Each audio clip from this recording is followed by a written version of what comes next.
When my dad got elected mayor, and especially as I started to become a young teenager and my classmates who didn't know me all that well. I mean, my friends knew me and they knew who I was and how I grew up. But some of the kids who didn't know me would ask a lot. Do you live in a mansion? Do you have a limo drop you off at school? And the answer, I never quite understood why they thought that, because I grew up on Winter Hill and we drove a uh, kind of an older station wagon that I ended up learning to drive on, and it was interesting. So no, we didn't grow up with anything special. Some people thought we did, but I was quick to let them know that I wasn't unlike anybody else. I kind of grew up in this house, and everybody saw us as something that maybe we weren't. And then when they got to know me and know my father and know my family, they realized that we weren't any different than anybody else.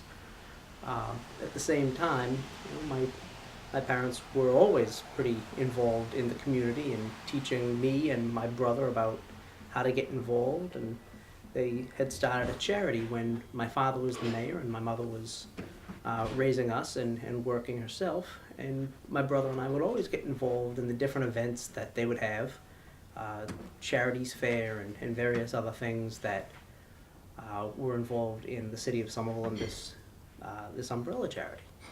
So my brother and I pretty early on got a sense of it wasn't always about us. It was about a lot of people. It was about the community, and it was fantastic because I don't know of many other kids who got so hands-on in so many community events and public service as my brother and I did, so young and so consistently through that. It wasn't all that though. I mean, my parents were pretty typical parents. My family's a pretty typical family. We would go on family road trips, and I remember when I was about 13, 14, 15 years old, we took a 2-week trip out to South Dakota and back, and it was pretty incredible because we would go to these places that we had no idea where we were going.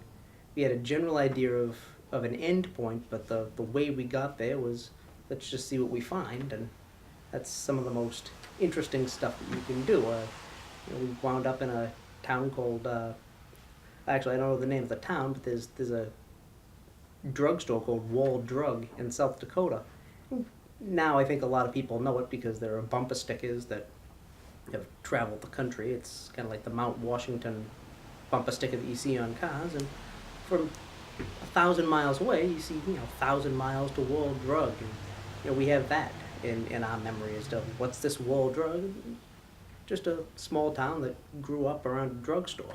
The biggest thing that I think my father and my mother have taught me and my brother was to try to help people who were less fortunate than us, because we were born into a pretty good family, valued education, had the opportunity to, give us good education. The thing I'm most proud of my father is the fact that he's never changed.